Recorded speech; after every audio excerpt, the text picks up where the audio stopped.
सभी को प्यार भरा नमस्कार। इंपीरियल एग्रो क्लासेस के ऑनलाइन प्लेटफॉर्म पे आप सभी का हार्दिक स्वागत है। जल्दी से लाइव जुड़ जाइए, ज़्यादा से ज़्यादा संख्या में लाइव जुड़ जाइए ताकि हम आज की क्लास आगे कर सकें। बहुत ही अच्छे और बहुत ही इंपॉर्टेंट क्वेश्चंस लाया हूँ आपके लिए। ये आपको एग्ज़ाम में बहुत हेल्प करेंगे, बहुत मदद करेंगे आपकी। तो प्लीज़ अगर न्यू स्टूडेंट हो तो चैनल सब्सक्राइब कर लीजिए, बेल आइकन को प्रेस कर लीजिए, और अगर आप ओल्ड स्टूडेंट हो तो प्लीज़ वीडियो को लाइक कर लीजिए। जल्दी से लाइक कर लीजिए, चैनल सब्सक्राइब कर लीजिए।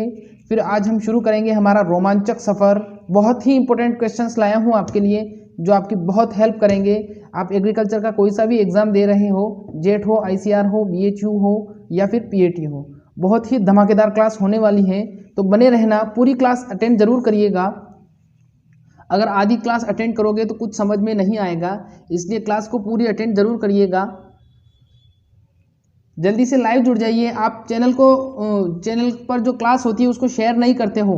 मैंने कहा था आपको, कल सुबह भी कहा था, आज सुबह भी कहा था कि क्लास खत्म होने के बाद प्लीज़ शेयर कीजिए, इसको शेयर करिए व्हाट्सएप, फेसबुक, कहीं पर भी, पर शेयर जरूर करिए इसको। लेकिन आप शेयर नहीं करते हो। मैंने ये भी बोला था कमेंट करके बताना कि क्लास कैसी लगी, लेकिन आपने कमेंट करके भी नहीं बताया।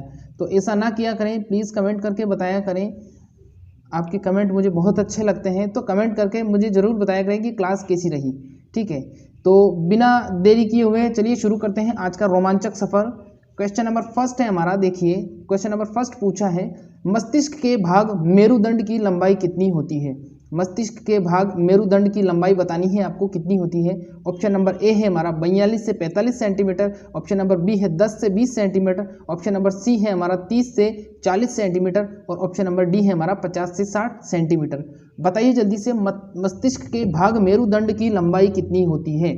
42 से 45, 10 से 20, 30 से 40 या फिर 50 से 60 सेंटीमीटर। बहुत ही इंपॉर्टेंट क्वेश्चन है ये, बहुत ही इंपॉर्टेंट क्वेश्चन है। सारे ही क्वेश्चन आज बहुत ज़्यादा इंपॉर्टेंट लाया हूँ आपके लिए, जो एग्जाम में बहुत मदद करेंगे आपकी। जिसने इसका जवाब दिया है ऑप्शन नंबर ए 42 से 45 सेंटीमीटर, बिल्कुल सही जवाब है। मस्तिष्क के भाग मेरुदंड की लंबाई कितनी होती है। मस्तिष्क के भाग मेरुदंड की लंबाई 42 से 45 सेंटीमीटर होती है। देखिए मैंने कल आपको बताया था मस्तिष्क के भाग कौन कौन से भाग होते हैं। मस्तिष्क के भाग होते हैं, एक होता है हमारा प्रमस्तिष्क, एक होता है मध्य मस्तिष्क, और एक होता है हमारा अनुमस्तिष्क। 3 भाग होते हैं और मेरुदंड उसके नीचे स्थित होता है। ठीक है, तो मेरुदंड की लंबाई कितनी हो जाएगी, 42 से 45 सेंटीमीटर। नेक्स्ट क्वेश्चन देखिए क्या है, अगला सवाल है हमारा, किस ग्रंथि को आकस्मिक ग्रंथि के नाम से जाना जाता है, या फिर एक्सीडेंटल ग्लैंड भी बोलते हैं इसको। क्या बोलते हैं, एक्सीडेंटल ग्लैंड भी बोलते हैं इसको। बताइए जल्दी से। ऑप्शन नंबर ए है हमारा पीयूष ग्रंथि, इसको पीयूष ग्रंथि को पिट्यूटरी ग्लैंड भी बोलते हैं, मास्टर ग्रंथि या मास्टर ग्लैंड भी बोलते हैं। मैंने बताया था एक क्लास में इससे कौन कौन से हार्मोन स्रावित होते हैं। ऑप्शन नंबर बी है हमारा एड्रिनल ग्रंथि, सी है थायराइड ग्रंथि, और डी है हमारा पीनियल ग्रंथि, इसको पीनियल काय भी बोला जाता है। फिर इसके पीनियल ग्रंथि के बारे में एक दिलचस्प बात बताऊंगा आपको। जल्दी से बताइए इसका क्या आंसर होगा। किस ग्रंथि को आकस्मिक ग्रंथि के नाम से जाना जाता है, पीयूष ग्रंथि, एड्रिनल ग्रंथि, थायराइड ग्रंथि या पीनियल ग्रंथि। बताइए इसका क्या जवाब होगा। ABCD लिख दीजिए, बस इतना ही बहुत होगा, आपकी इतनी ही मेहरबानी कर दीजिए आप। जिसने एड्रिनल जवाब दिया है बिल्कुल सही जवाब है। जो एड्रिनल ग्रंथि या एड्रिनल ग्लैंड होती है उसको हम क्या कहते हैं, आकस्मिक ग्रंथि या एक्सीडेंटल ग्लैंड के नाम से भी जानते हैं। अब देखिए यहाँ पर चौथा ऑप्शन दिया गया है पीनियल ग्रंथि। क्या दिया गया है, पीनियल ग्रंथि। अब इसको पीनियल ग्रंथि भी बोलते हैं, इसको पीनियल काय भी बोलते हैं। क्या बोलते हैं, पीनियल ग्रंथि भी बोलते हैं, पीनियल काय भी बोलते हैं। ये एक प्रकार की अंतःस्रावी ग्रंथि होती है। क्या होती है, अंतःस्रावी ग्रंथि होती है।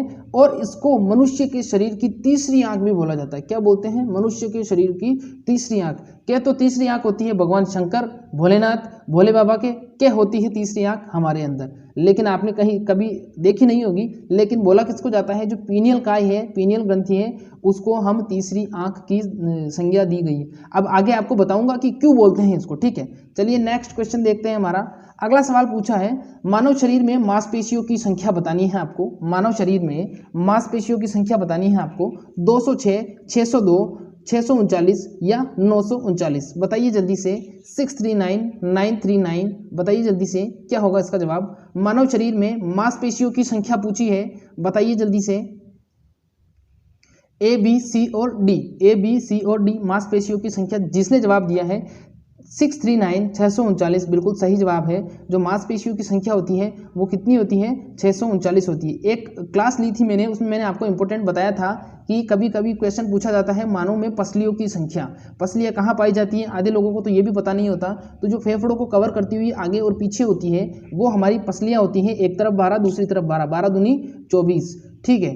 तो 24 मांसपेशियाँ 24 हमारे शरीर के अंदर 24 पसलियाँ पाई जाती हैं। और मांसपेशियाँ कितनी होगी? मांसपेशियाँ होंगी हमारी 639 639, ठीक है। Is that clear? चलिए अगले सवाल की तरफ बढ़ते हैं। अगला सवाल क्या कहता है? नेक्स्ट क्वेश्चन है हमारा, बहुत ही इंपॉर्टेंट क्वेश्चन है, बार बार पूछा जाता है लेकिन किसी को पता नहीं होता, क्योंकि हल्के में ले लेते हैं क्वेश्चन को। क्वेश्चन पूछा है तंत्रिका तंत्र की इकाई है। तंत्रिका तंत्र यानी न्यूरॉन सिस्टम जिसको बोलते हैं, न्यूरॉन सिस्टम या नर्व सिस्टम जिसको बोला जाता है, उसकी यूनिट पूछी है या इसकी इकाई बनी पूछी है। अब इकाई का मतलब भी बताऊंगा मैं, पहले इसका आंसर बताइए। मेरोन, रेकोन, न्यूरॉन या फिर कचेरुकी दंड, बताइए जल्दी से, फिर अपन डिस्कस करेंगे थोड़ा सा तंत्रिका तंत्र के बारे में। तंत्रिका तंत्र के बारे में डिस्कस करेंगे थोड़ा। तंत्रिका तंत्र की इकाई बतानी है आपको। जिसने इसका जवाब दिया है न्यूरॉन, बिल्कुल सही जवाब है। देखिए तंत्रिका तंत्र की जो इकाई या यूनिट होती है वो क्या होती है? न्यूरॉन होती है। अब न्यूरॉन एक प्रकार की कोशिका ही होती है। क्या होती है? न्यूरॉन एक प्रकार की कोशिका ही होती है। और ये हमारे मस्तिष्क की आधारभूत इकाई भी कहलाती है। क्या कहलाती है? हमारे मस्तिष्क की आधारभूत इकाई भी कहलाती है। न्यूरॉन क्या होता है? न्यूरॉन मुख्य रूप से कोशिकाओं का एक कोशिकाओं से मिलकर क्या बनता है? तंत्रिका तंत्र बनता है। और प्रत्येक कोशिका मिलकर तंत्रिका तंत्र जो बनाती है वो छोटी से छोटी इकाई न्यूरॉन होती है। क्या कहलाती है? इकाई न्यूरॉन कहलाती है। अब देखिए तंत्रिका तंत्र क्यों आवश्यक है? तंत्रिका तंत्र आवश्यक इसलिए है कि आपके शरीर के बाहर होने वाली कोई भी घटना या आपके शरीर के अंदर होने वाली कोई भी घटना, उसकी जानकारी मस्तिष्क को कौन देगा कि वो घटना हो रही है या वो क्रिया हो रही है, वो लाभदायक है या हानिकारक है। तो ये शरीर का एक तरीके से ये समझ सकते हो कि जो मानव मस्तिष्क होता है उसका ये चमचा होता है। क्या होता है? उसका चमचा होता है, उसकी चमचागिरी करता है ये। जैसे ही कोई घटना शरीर के बाहर घटती है, सपोज दैट आपका हाथ जला या किसी ऐसी चीज़ पर गया जो ठंडी थी या गर्म थी, या आपके शरीर के अंदर कोई ऐसी घटना हुई, तो उसकी जानकारी तुरंत क्या देगा? तुरंत भाग के जाएगा और मस्तिष्क को बता देगा कि वहाँ ऐसा हुआ, उसने ऐसा किया। तो ये एक प्रकार का शरीर का चमचागिरी करने का कार्य करता है मस्तिष्क का। तो मस्तिष्क का चमचा कौन हुआ? तंत्रिका तंत्र मस्तिष्क का चमचा होता है। शरीर के बाहर और शरीर के अंदर जितनी भी क्रियाएं होती हैं, घटने का जो जानकारी है वो तुरंत जाके भाग के जाएगा और किसको बताएगा? मस्तिष्क को बता देगा। ठीक है, तो समझ में आ गया होगा आपको, ये एक प्रकार का मस्तिष्क का चमचा होता है। और अगर आपसे पूछ लिया जाए कि मानव शरीर की सबसे लंबी कोशिका कौन सी होती है, मानव शरीर की सबसे लंबी पूछ रहा हूँ, बता रहा हूँ, लंबी बता रहा हूँ, सबसे बड़ी नहीं बता रहा हूँ। तो सबसे लंबी जो कोशिका होती है वो तंत्रिका कोशिका होती है। कौन सी होती है? तंत्रिका कोशिका होती है, जिसको नर्व सेल के नाम से भी जाना जाता है। देखिए ये यहाँ पर फोटो शो हो रहा है, ये तंत्रिका कोशिका है। ये क्या है? तंत्रिका कोशिका है, इसको तंत्रिका कोशिका बोला जाता है। और ये सबसे बड़ी होती है। सबसे बड़ी कोशिका कौन सी होगी? सबसे लंबी होती है। सबसे लंबी कोशिका कौन सी होगी? तंत्रिका कोशिका सबसे लंबी कोशिका मानी जाती है। ठीक है, तो बिल्कुल समझ गए होंगे। तंत्रिका तंत्र को थोड़ा समझना जरूरी था, इसलिए मैंने इसको एक्सप्लेन करके बताया आपको कि तंत्रिका तंत्र क्या काम करता है। और छोटी छोटी बहुत सारी छोटी छोटी नर्व सेल, छोटी छोटी बहुत सारी नर्व सेल या न्यूरॉन्स मिलकर क्या बनाती है? पूरे तंत्रिका तंत्र का निर्माण करती है। तो जो इकाई होता है, उस इकाई का मतलब ये होता है कि उसकी सबसे छोटा वाला भाग, इकाई का मतलब होता है तंत्रिका तंत्र का सबसे छोटा वाला भाग क्या होगा जिससे वो मिलकर बनाए। तो सबसे छोटा भाग क्या होगा? न्यूरॉन होगा। न्यूरॉन से मिलकर क्या बनी है? तंत्रिका तंत्र बनी है। ठीक है, इज दैट क्लियर? चलिए अगले सवाल की तरफ बढ़ते हैं। अगला सवाल है हमारा, नेक्स्ट क्वेश्चन है, फोलिक अम्ल किस प्रकार का विटामिन है? क्वेश्चन क्या पूछा है?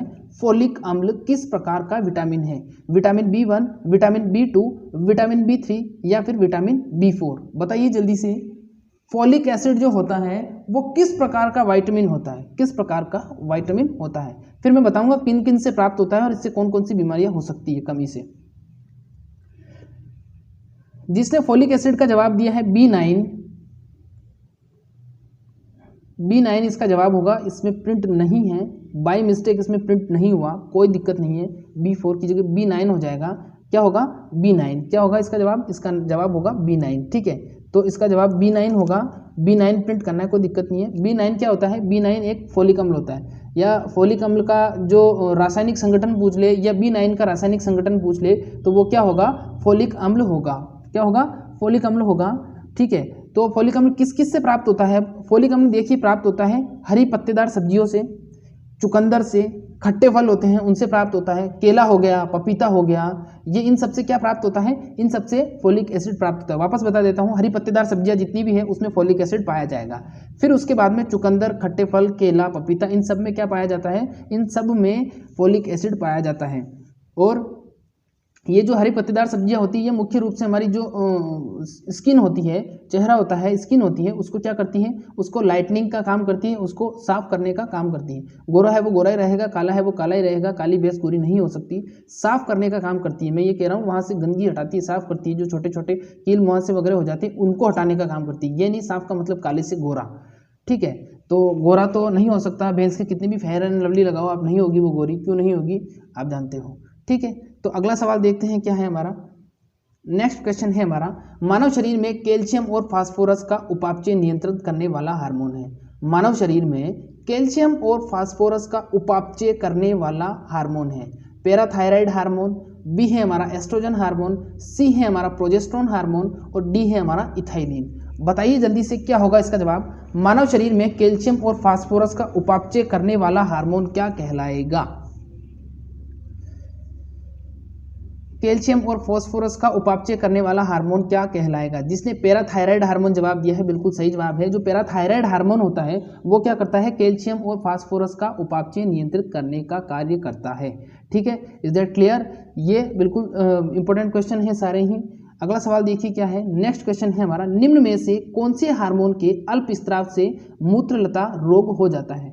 अब देखिए इसको थोड़ा ध्यान से समझिएगा, क्वेश्चन क्या कहना चाहता है। क्वेश्चन को ध्यान से समझना, यहाँ से क्वेश्चन पूछा जाता है।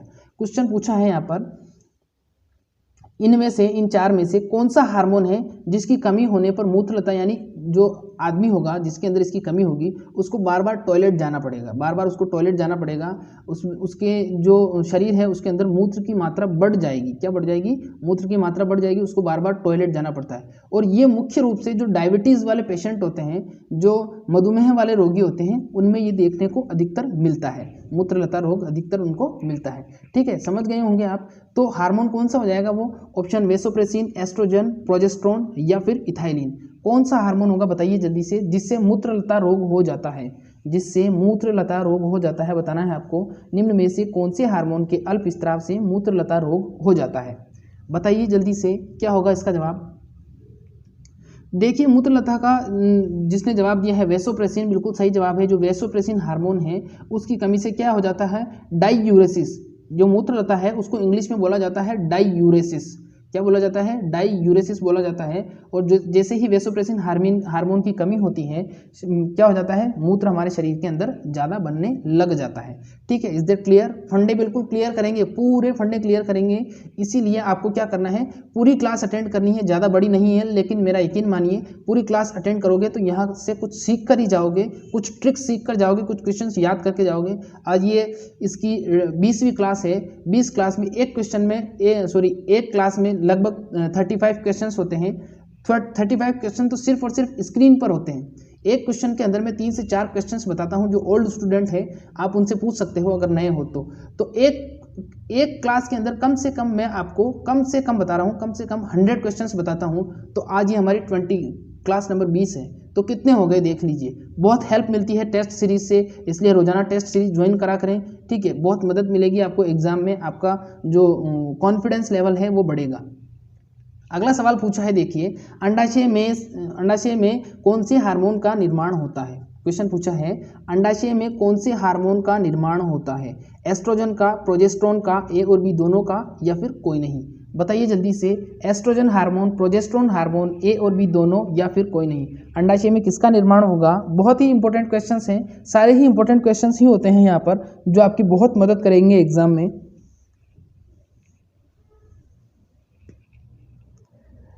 देखिए इसका जवाब जिसने दिया है ऑप्शन नंबर सी वाला, ए और बी दोनों। अंडाशय से कौन कौन से हार्मोन निकलते हैं? अंडाशय से हार्मोन निकलते हैं, एक तो निकलता है हमारा एस्ट्रोजन और एक निकलता है प्रोजेस्टेरोन। दोनों ही मादा हार्मोन भी कहे जाते हैं। क्या कहे जाते हैं? मादा हार्मोन कहलाते हैं। और ये क्या करते हैं? ये मुख्य रूप से अंडाशय से निकलने वाले हार्मोन हैं और विभिन्न प्रकार की लैंगिक क्रियाओं को नियंत्रित करने का कार्य करते हैं, ठीक है? तो ऑप्शन नंबर सी हमारा सही हो जाएगा। अगला सवाल देखिए क्या है। नेक्स्ट है हमारा, शरीर में टी लिम्फोसाइट का प्रशिक्षण केंद्र है। शरीर के अंदर टी लिम्फोसाइट्स का प्रशिक्षण केंद्र किसे कहा जाता है? प्रशिक्षण केंद्र का मतलब वो वहाँ पर परिपक्व होती है, बनती है, या कुछ और भी समझ सकते हो आप इसको।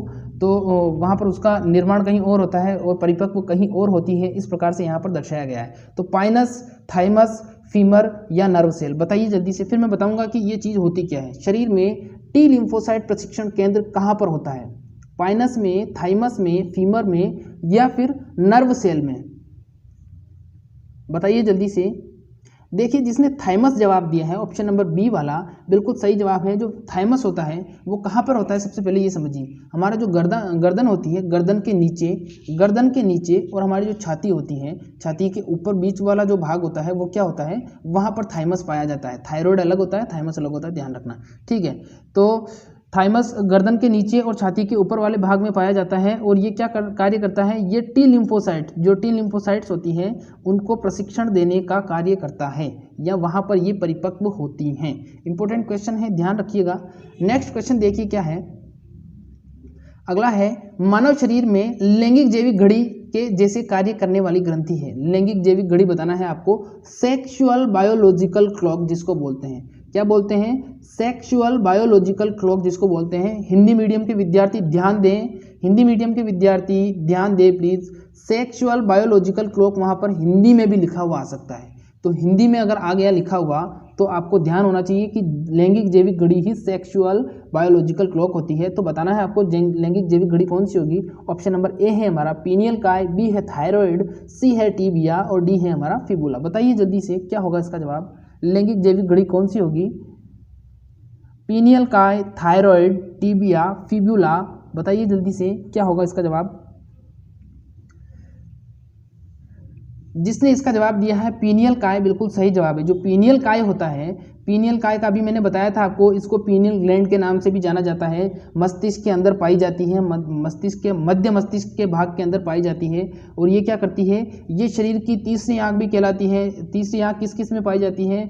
भोले बाबा में पाई जाती है, और हमारे अंदर भी तीसरी आंख पाई जाती है। लेकिन होती है वो, दिखती नहीं है। दिखती नहीं, क्यों नहीं दिखती है? क्योंकि वो शरीर के अंदर मध्य मस्तिष्क भाग में पाई जाती है और इसको पीनियल काय के नाम से जाना जाता है। और ये एक प्रकार की अंतःस्रावी ग्रंथि होती है। कौन सी ग्रंथि होती है? अंतःस्रावी ग्रंथि होती है। तो अब समझ गए होंगे जैविक घड़ी कौन सी होगी, पीनियल काय या pineal gland.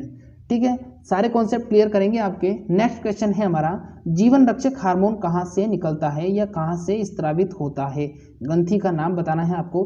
Option number A है हमारा एड्रिनलिन ग्रंथि, बी है हमारा पीनियल काय, सी है पीयूष ग्रंथि और डी है थायराइड ग्रंथि। बताइए जल्दी से, जीवन रक्षक हार्मोन कहाँ से निकलता है? ऑप्शन नंबर ए एड्रिनलिन ग्रंथि, बी है पीनियल काय, सी है पीयूष ग्रंथि और डी है हमारा थायराइड ग्रंथि। जीवन रक्षक हार्मोन कहाँ से स्त्रावित होता है? बहुत ही इंपॉर्टेंट क्वेश्चन है, बार बार पूछा जाता है। लाइफ सिक्योरिंग हार्मोन जिसको बोलते हैं, एड्रिनल ग्रंथि जिसने जवाब दिया है बिल्कुल सही जवाब है। जो लाइफ सिक्योरिंग हार्मोन होता है या जीवन रक्षक हार्मोन होता है वो हमारा एड्रिनल ग्रंथि से स्त्रावित होने वाला हार्मोन होता है। कहाँ से स्त्रावित होता है? एड्रिनल ग्रंथि से स्त्रावित होने वाला हार्मोन होता है। ठीक है, अभी आगे और भी बहुत अच्छे अच्छे क्वेश्चन से पूरी क्लास अटेंड करिएगा, बहुत फायदा होगा। नेक्स्ट क्वेश्चन देखिए क्या पूछा है। क्वेश्चन को इस प्रकार से पूछा गया है कि किसी व्यक्ति को निकट दृष्टि दोष है। निकट दृष्टि दोष का मतलब ये है उसको पास की वस्तु दिखाई नहीं दे रही है, साफ दूर की तो दे रही है लेकिन पास की नहीं दे रही है। तो कौन सा लेंस उपयोगी होगा? कौन सा लेंस उपयोगी होगा बताइए जल्दी से। किसी व्यक्ति को निकट दृष्टि दोष है तो कौन सा लेंस उपयोगी होगा? ऑप्शन नंबर ए है हमारा उत्तल लेंस, बी है अवतल लेंस, सी है हमारा ए और बी दोनों और डी है हमारा कोई नहीं। बताइए जल्दी से क्या होगा इसका जवाब। किसी व्यक्ति को निकट दृष्टि दोष है, पास की चीज दिखाई नहीं देती, कौन सा लेंस लगाओगे आप उसके? बताइए। जिसने अवतल लेंस जवाब दिया है, अवतल लेंस जिसने जवाब दिया है, कॉनकेव लेंस इसको बोलते हैं इंग्लिश में, कॉनकेव लेंस इसको बोला जाता है या अवतल लेंस। ये क्या करता है? ये पास की वस्तु को साफ दिखाने का या स्पष्ट दिखाने का कार्य करता है।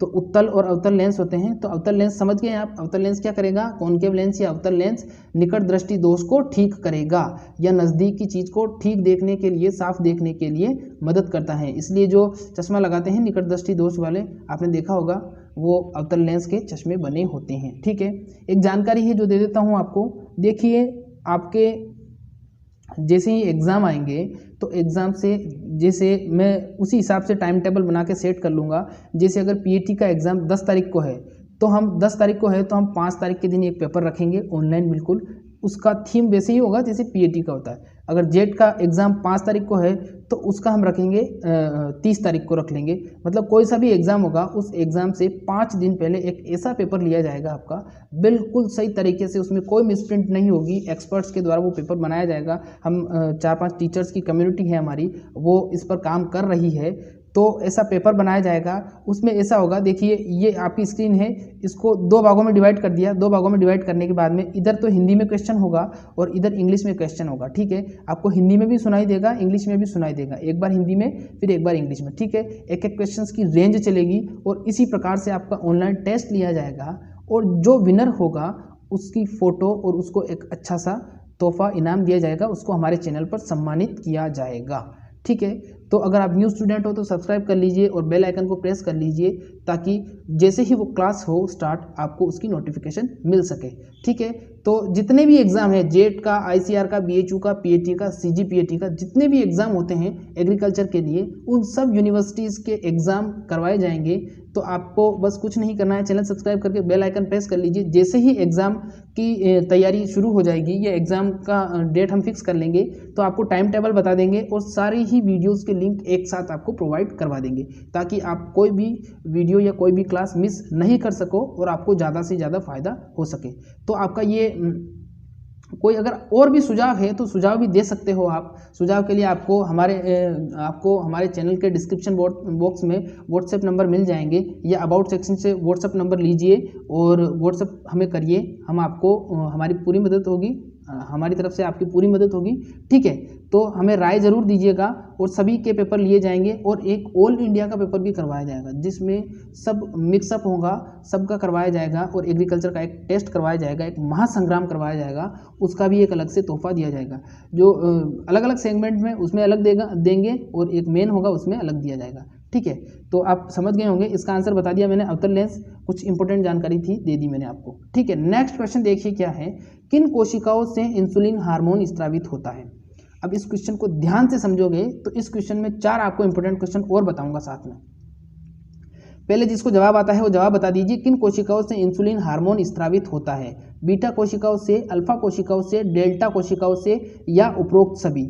बताइए किन कोशिकाओं से इंसुलिन हार्मोन स्रावित होता है, बीटा कोशिकाओं से, अल्फा कोशिकाओं से, डेल्टा कोशिकाओं से या फिर उपरोक्त सभी से। फिर बताऊंगा बीटा कोशिका, अल्फा कोशिका, डेल्टा कोशिका क्या है, कैसे काम करती है। जिसने देखो इसका जवाब दिया है, बीटा कोशिका, बिल्कुल सही जवाब है। जो बीटा कोशिका होती है वो क्या करती है, इंसुलिन हार्मोन स्रावित करती है। अब देखिए इंसुलिन हार्मोन स्रावित की पूरी आपको एक रामायण बताता हूँ। देखिए क्या होता है, शरीर के अंदर एक ग्रंथि पाई जाती है जिसको बोलते हैं अग्नाशय ग्रंथि। क्या पाई जाती है, अग्नाशय ग्रंथि पाई जाती है। उस अग्नाशय ग्रंथि के अंदर लैंगरहैंस द्वीप समूह पाए जाते हैं। क्या पाए जाते हैं, लैंगरहैंस द्वीप समूह पाए जाते हैं, उनको लैंगरहैंस द्वीप समूह कोशिकाएं भी बोला जाता है। और उसके अंदर पाई जाती हैं बीटा, अल्फा और डेल्टा कोशिकाएं। क्या पाई जाती हैं, बीटा, अल्फा और डेल्टा कोशिकाएं पाई जाती हैं। और उनमें से जो बीटा कोशिकाएं होती हैं वो क्या करती हैं, बीटा कोशिकाएं इंसुलिन हार्मोन का स्त्रवण करती हैं। समझ गए, इंसुलिन हार्मोन का स्त्रवण करती हैं। और जो इंसुलिन हार्मोन है वो लगभग 51 प्रकार के अमीनो अम्ल से मिलकर बना होता है। कितने अमीनो अम्ल से मिलकर बनता है, 51 प्रकार के अमीनो अम्ल से मिलकर बना होता है। कल मैंने एक क्वेश्चन वो भी बताया था आपको कि किस प्रकार से अमीनो अम्ल से प्रोटीन का निर्माण होता है और प्रोटीन से हार्मोन और एंजाइम्स का निर्माण होता है। कल की क्लास अगर नहीं देखी है तो आप देख लेना कि अगर क्लास नंबर 20 है तो वो क्लास नंबर 19 मिल जाएगी, आपको सारी ही क्लासेस मिल जाएंगी।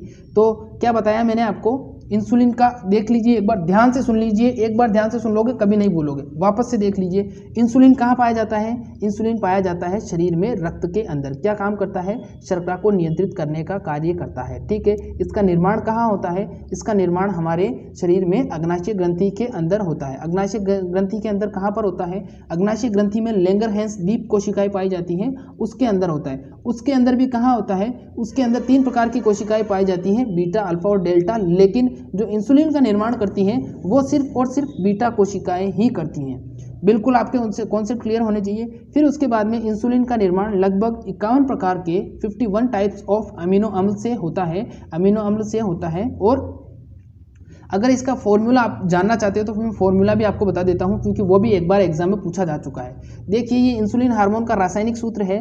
रासायनिक सूत्र क्या है? C45H60O14N11S.3H2O, ये इसका रासायनिक सूत्र है। अगर आप स्क्रीनशॉट लेना चाहते हो ले सकते हो, आपको 5 सेकंड 7 सेकंड का समय मैं दे रहा हूँ, स्क्रीनशॉट ले लीजिए। क्या पता ये एक सवाल आ जाए और आप किनारे पे अटक रहे हो तो ये आपकी मदद कर सकता है, इस सवाल से आपका सिलेक्शन हो सकता है। तो भगवान, वैसे तो आप सबका सिलेक्शन बहुत अच्छे कैंपस में होगा। रोज जाना, चश्मा लगा के बाइक लेके आप कॉलेज आराम से मस्ती से, लड़के स्कूटी लेके जाएगी, कोई दिक्कत नहीं है, आराम से जाना। मेरी सबकी दुआएं आपके साथ हैं, कोई दिक्कत नहीं है। स्क्रीनशॉट ले लिया होगा। चलिए अब आगे बात करते हैं नेक्स्ट क्वेश्चन की। अगला सवाल है हमारा, संतुलित आहार में आवश्यक अमीनो अम्ल है। अब देखिए संतुलित आहार में आवश्यक अमीनो अम्ल कौन सा है? ऐसा कौन सा अमीनो अम्ल है जो संतुलित आहार का एक तत्व है, या संतुलित आहार में उस अमीनो अम्ल से युक्त फल और सब्जियां होनी चाहिए? ठीक है, ऑप्शन नंबर ए है हमारा लिनोलिक अम्ल, बी है हमारा एर्किडोनिक अम्ल, सी है हमारा लिनोलेनिक अम्ल, और ऑप्शन नंबर डी है उपरोक्त सभी। बताइए जल्दी से कौन सा अम्ल होगा, कौन सा अम्ल होगा? बताइए जल्दी से, क्या होगा इसका जवाब? ए, बी, सी या फिर डी? बहुत ही इंपॉर्टेंट क्वेश्चंस हैं, बहुत मदद करेंगे आपकी। देखिए जिसने इसका जवाब दिया है उपरोक्त सभी बिल्कुल सही जवाब है। जो ये लिनोलेनिक, एरिकोडेनिक, ये सारे अम्ल हैं, ये सारे ही अमीनो अम्ल हैं, और ये क्या करते हैं? ये संतुलित आहार के एक क्या होते हैं? संतुलित आहार का एक भाग होता है, और विशेष प्रकार से हमारे शरीर में भोजन के पाचन में और विभिन्न प्रकार की भोजन संबंधित क्रियाओं और पाचन संबंधित क्रियाओं में भाग लेते हैं। ठीक है, तो ध्यान रखना 3 अमीनो अम्ल होते हैं। अगला सवाल देखिए, अमीनो अम्ल तो वैसे बहुत सारे होते हैं लेकिन मुख्य बताए मैंने। देखिए नेक्स्ट क्वेश्चन क्या पूछा है, शरीर में वसा अणुओं का पाचन करने वाले एंजाइम हैं। क्वेश्चन देखिए क्या पूछा है, शरीर में वसा अणुओं का पाचन करने वाले एंजाइम हैं। ऑप्शन नंबर ए है हमारा एमाइलेज, बी है पेप्सिन, सी है लाइपेज और डी है ट्रोप्सिन। बताइए जल्दी से, शरीर में वसा अणुओं का पाचन करने वाले एंजाइम कौन से हैं? एमाइलेज, पेप्सिन, लाइपेज या फिर ट्रोप्सिन?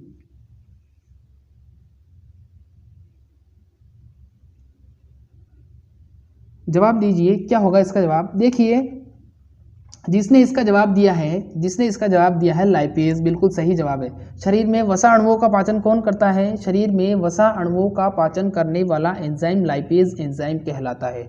कौन सा एंजाइम होगा? लाइपेज एंजाइम होगा। ठीक है, नेक्स्ट क्वेश्चन देखिए क्या पूछा है। अगला सवाल देखिए, अगला सवाल है हमारा, लाल रुधिर कणिकाओं को परिपक्वन में मदद करने वाला तत्व है। लाल रुधिर कणिकाओं यानी कि जिसको बोलते हैं हम आरबीसी, 120 दिन का इसका जीवन काल होता है। ध्यान रखना, आरबीसी का जीवन काल 120 दिन का होता है, और डब्ल्यूबीसी का जीवन काल पूछ ले तो 5 से 7 दिन का होता है। वैसे 5 से 10 दिन होते हैं, कहीं कहीं 7 भी दे रखा है, तो 5 से 10 दिन का होता है। सुबह वाली जो क्लास थी उसमें कुछ बच्चे कह रहे थे कि सर वो आपने जो डाटा बताया वो गलत है। देखिए गलत नहीं है, कहीं कहीं पर दूरी आपको, जो अमरूद का बताया था मैंने, उसमें कहीं कहीं पर दूरी आपको 7 से 8 मिलेगी, 7 × 7 मिलेगी, कहीं पर आपको 8 × 8 मिलेगी।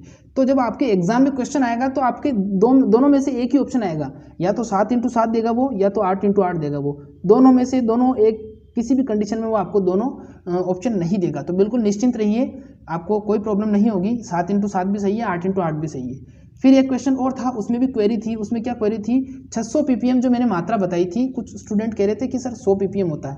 देखिए 100 ppm नहीं होता है, उसकी 600 ppm मात्रा ही होती है। बिल्कुल बुक से वेरीफाई किया है मैंने, बुक के अंदर था, वहीं से मैंने उसको पुटअप किया है, और 600 ppm मात्रा ही, आप नेट पर सर्च करोगे तो वहाँ पर भी आपको 600 ppm मात्रा ही मिलेगी। ठीक है, फिर उसके बाद में उन्होंने, एक स्टूडेंट है हमारे सोनी साहब, उन्होंने टेली भी किया, तो उन्होंने देखा तो उनकी बुक में तो 100 ही था, लेकिन नेट पे उन्होंने देखा तो नेट पे कभी कभी क्या होता है कि कुछ डाटा सही भी मिलते हैं, कुछ गलत भी मिलते हैं, लेकिन 600 ppm ही था, और बुक में भी 600 ppm है। तो इधर क्लियर हो गया आपको। अब बताइए लाल रुधिर कणिकाओं को परिपक्व करने में मदद करने वाला रसायन कौन सा, परिपक्व करने में मदद करने वाला तत्व कौन सा होगा? B12, D, E या फिर K? बताइए जल्दी से, कौन सा विटामिन होगा? B12, D, E, K, ये विटामिन के नाम हैं। विटामिन B12, D, E या K? इसका जवाब हो जाएगा विटामिन बी12। क्या हो जाएगा? विटामिन बी12 क्या करता है? लाल रुधिर कणिकाओं को परिपक्व करने में मदद करता है। लाल रुधिर कणिकाओं को परिपक्व करने में मदद करता है। नेक्स्ट क्वेश्चन देखिए क्या पूछा है हमें। अगला सवाल देखिए, शरीर में पित्त लवण किसका पाचन करता है? शरीर में पित्त लवण किसका पाचन करता है? शरीर में पित्त लवण किसका पाचन करता है बताना है आपको, जल्दी से बताइए। ऑप्शन नंबर ए है हमारा स्टार्च का, बी है वसा का, सी है ग्लाइकोजन का और डी है हमारा प्रोटीन का। बताइए जल्दी से, शरीर में पित्त लवण किसका पाचन करता है? स्टार्च का, वसा का, ग्लाइकोजन का या फिर प्रोटीन का? बताइए जल्दी से, शरीर में पित्त लवण किसका पाचन करता है? स्टार्च का, वसा का, ग्लाइकोजन का या प्रोटीन का? जिसने वसा जवाब दिया है बिल्कुल सही जवाब है। शरीर में पित्त लवण क्या करते हैं? पित्त लवण जो होते हैं वो वसा का पाचन करने में मददगार होते हैं या वसा का पाचन करते हैं। ठीक है, नेक्स्ट अब जो क्वेश्चन आएंगे वो थोड़े और ज़्यादा इंपॉर्टेंट आएंगे, तो ध्यान से देखना इनको। ठीक है, क्वेश्चन देखिए क्या पूछा है। क्वेश्चन पूछा है हमें, केचुए में किस अंग के द्वारा गैसों का आदान प्रदान होता है? क्वेश्चन क्या पूछा है? केचुए में किस अंग के द्वारा गैसों का आदान प्रदान होता है? ऑप्शन नंबर ए है नम अधिचर्म, ऑप्शन नंबर बी है क्लोम, सी है श्वास नली और डी है हमारा फेफड़े। बताइए जल्दी से, केचुए में किस अंग के द्वारा गैसों का आदान प्रदान होता है? इस अंग के द्वारा गैसों का आदान प्रदान होता है। ऑप्शन नंबर ए है हमारा नम अधिचर्म, बी है क्लोम, सी है श्वास नली और डी है हमारा फेफड़े। बताइए जल्दी से, केचुए में किसके द्वारा होगा? जिसने ऑप्शन ए जवाब दिया है नम अधिचर्म, बिल्कुल सही जवाब है। केचुए में जो गैसों का आदान प्रदान या गैसों का विनिमय होता है, विनिमय का मतलब आदान प्रदान होता है, वो नम अधिचर्म के द्वारा होता है। किसके द्वारा होता है? नम अधिचर्म के द्वारा होता है। नम अधिचर्म के द्वारा होता है। देखिए, अब इससे पहले मैं आपको एक बात बता दूं, आज मुझे शिकायत मिली थी कि सुबह चैट बॉक्स में कुछ गाली गलौज सी हुई थी। तो देखिए, जो भी ये कर रहा है, अगर मैंने मेरे चैनल से उसको एक बार रिपोर्ट कर दिया तो फिर आप लगभग 1 साल के लिए यूट्यूब से बैन हो सकते हो।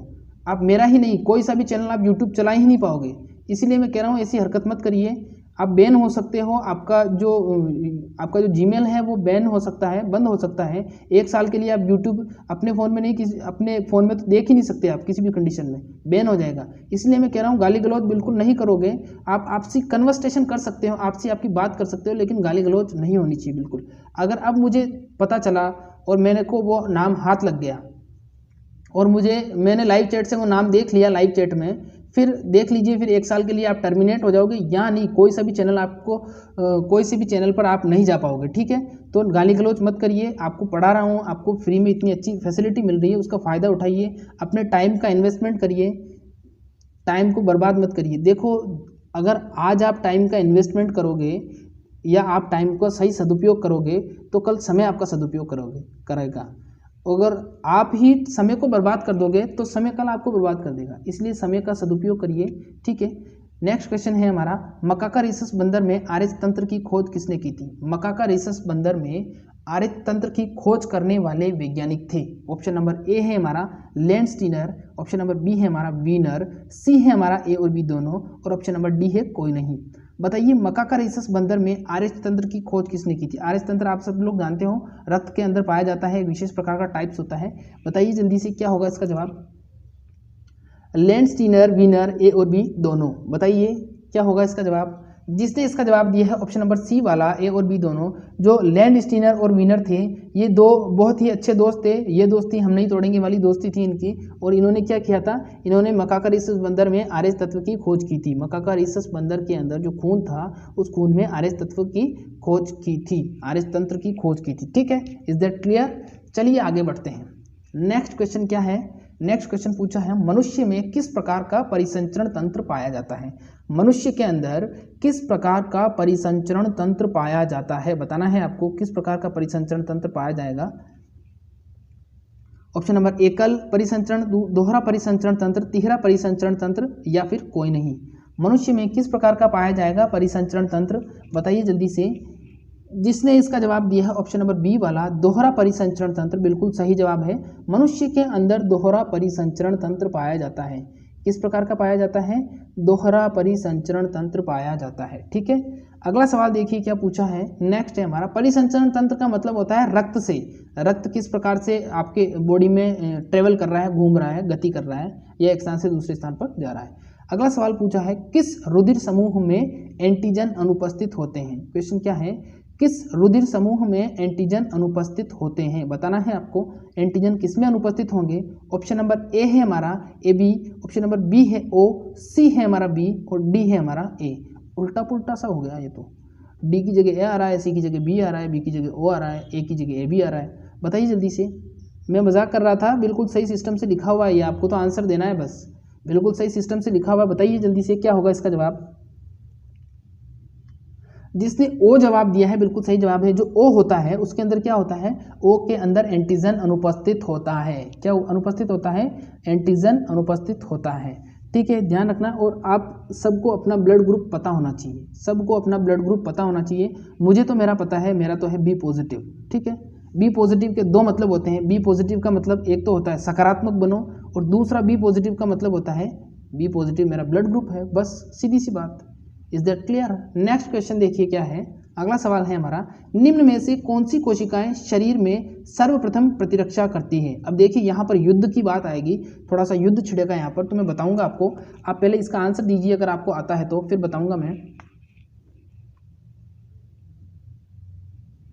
निम्न में से कौन सी कोशिकाएं शरीर में सर्वप्रथम प्रतिरक्षा करती है? ऑप्शन नंबर ए है हमारा बेसोफिल्स, बी है मोनोसाइट, सी है लसीकाणु और डी है हमारा न्यूट्रोफिल। बताइए क्या होगा इसका जवाब, बताइए जल्दी से। कौन सी कोशिकाएं सर्वप्रथम प्रतिरक्षा करेगी? जिसने मोनोसाइट्स जवाब दिया है बिल्कुल सही जवाब है। हालांकि मेरे पास अभी खुले पैसे नहीं है, वरना मैं देता आपको, लेकिन छोड़ो।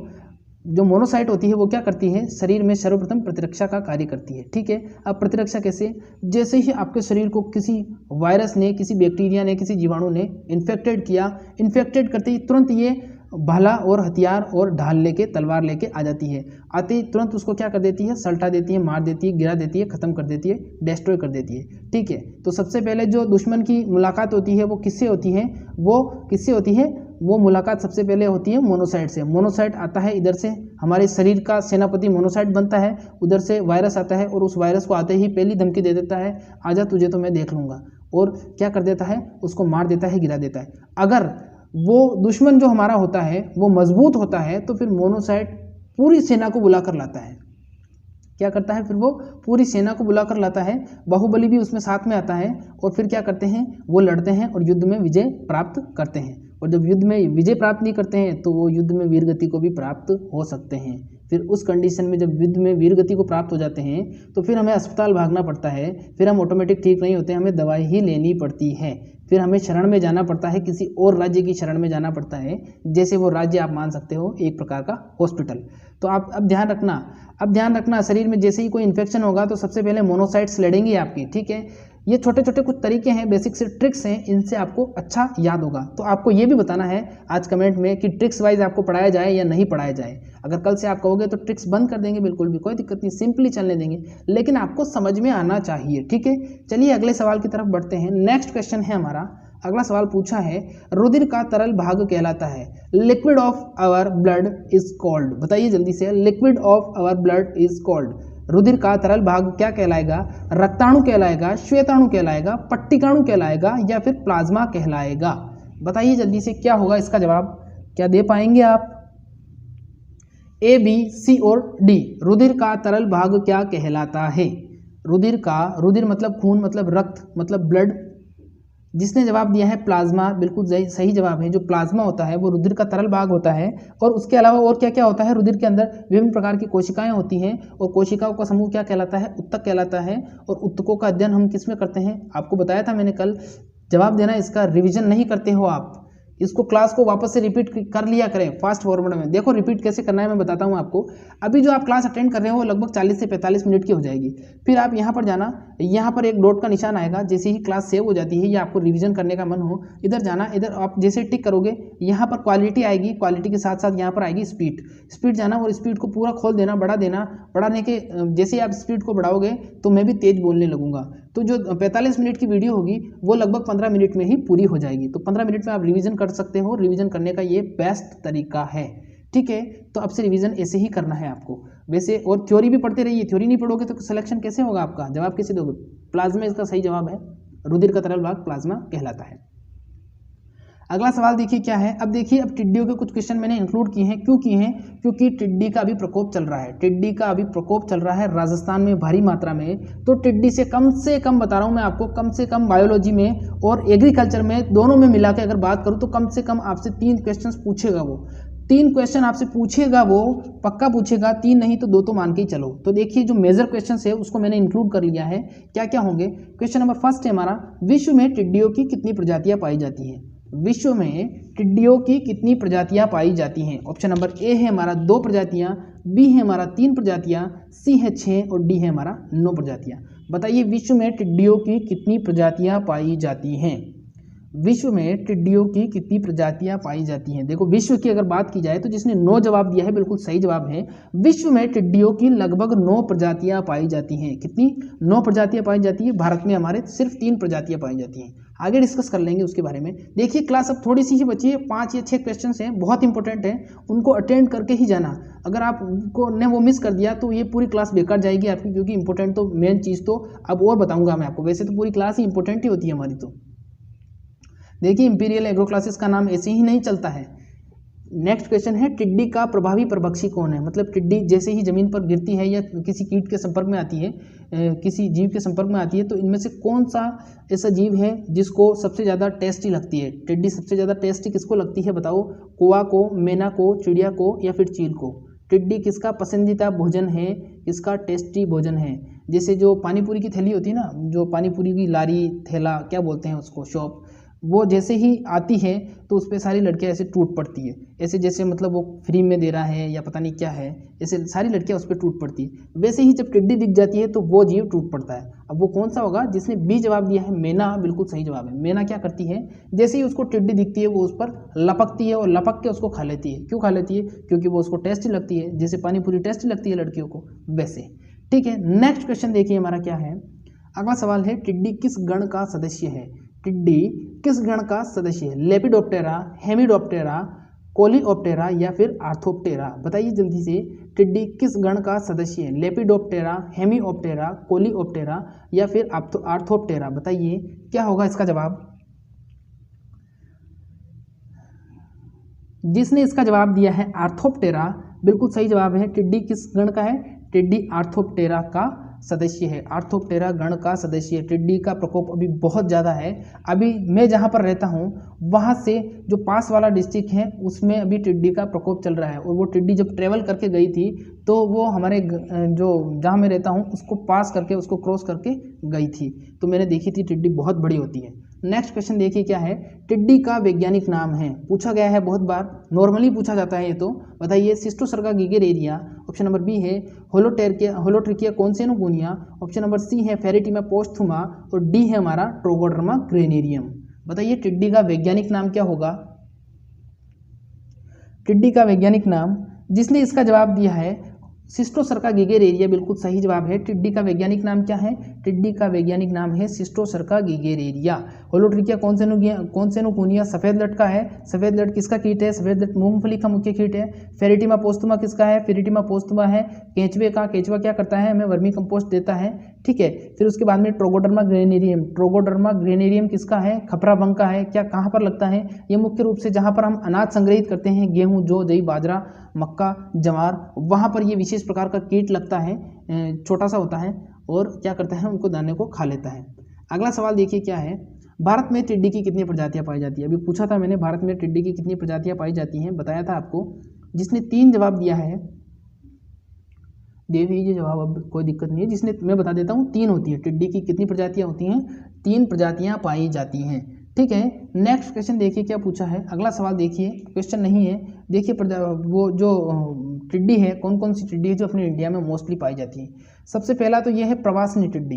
क्या है, प्रवासनी टिड्डी है, इसको बोलते हैं लोकस्ट माइग्रेटोरिया। क्या बोलते हैं, लोकस्ट माइग्रेटोरिया बोला जाता है। दूसरा है हमारा रेगिस्तानी टिड्डी, इसको बोला जाता है सिस्टोसर्का गिगेरेरिया। क्या बोला जाता है, सिस्टोसर्का गिगेरेरिया इसको बोला जाता है। फिर इसके बाद में नेक्स्ट है बम्बैया टिड्डी। बम्बैया टिड्डी को क्या बोला जाता है, पतंगा या सिकस टिका इसको बोला जाता है, सिकस कंटा बोला जाता है इसको, ठीक है। तो ये तीनों अगर इसका स्क्रीनशॉट लेना चाहते हो ले सकते हो, आपको 2 मिनट का समय दे रहा हूँ, 7 सेकंड 5 सेकंड का समय ले लीजिए। और इसके बाद में एक क्वेश्चन और है, फिर हमारी क्लास खत्म करेंगे आज की, ठीक है। तो प्रवासी टिड्डी, रेगिस्तानी टिड्डी और बम्बैया टिड्डी 3 प्रकार की टिड्डी होती है, लोकस्ट माइग्रेरिया, सिस्टोसर्का गिगेरेरिया और पतंगा सिकस टिका। क्या लिखा हुआ यार ये, सिकस कंटा। मोस्टली जो इफेक्ट होता है हमारे वो होता है सिस्टोसर्का गिगेरेरिया से, ठीक है। और जो अभी जिसका प्रकोप हो रहा है वो अलग वाली टिड्डी है, ठीक है। अब नेक्स्ट क्वेश्चन अगर आपसे पूछ लिया जाए, इसके अलावा अगर एक क्वेश्चन और बता देता हूँ कि जो रेगिस्तानी टिड्डी होती है वो अंडे कहाँ पर देती है अपने, तो वो अपने अंडे भूमि में देती है, क्योंकि रेगिस्तान में रहती है, रेगिस्तान में पेड़ पौधे नहीं रहते हैं, तो वो अपने अंडे कहाँ देगी, वो अपने अंडे भूमि के अंदर ही देगी और भूमि के अंदर वो अपने अंडे दे देती है, ठीक है। तो ये आज के कुछ इंपॉर्टेंट क्वेश्चन थे। क्लास आपको जरूर पसंद आई होगी। पसंद अगर आपको आई है और न्यू स्टूडेंट हो तो सब्सक्राइब करके जाना और लाइक भी करना और एक अच्छा सा कमेंट मेरे लिए जरूर करके जाना, ठीक है। मैं पंखा भी नहीं चलाया मैंने, टर की आवाज़ भी नहीं आ रही है, देखिए आवाज़ नहीं आए इसलिए मैं सब कुछ बंद करके क्लासरूम में फिर आपकी क्लास लेता हूँ, ठीक है।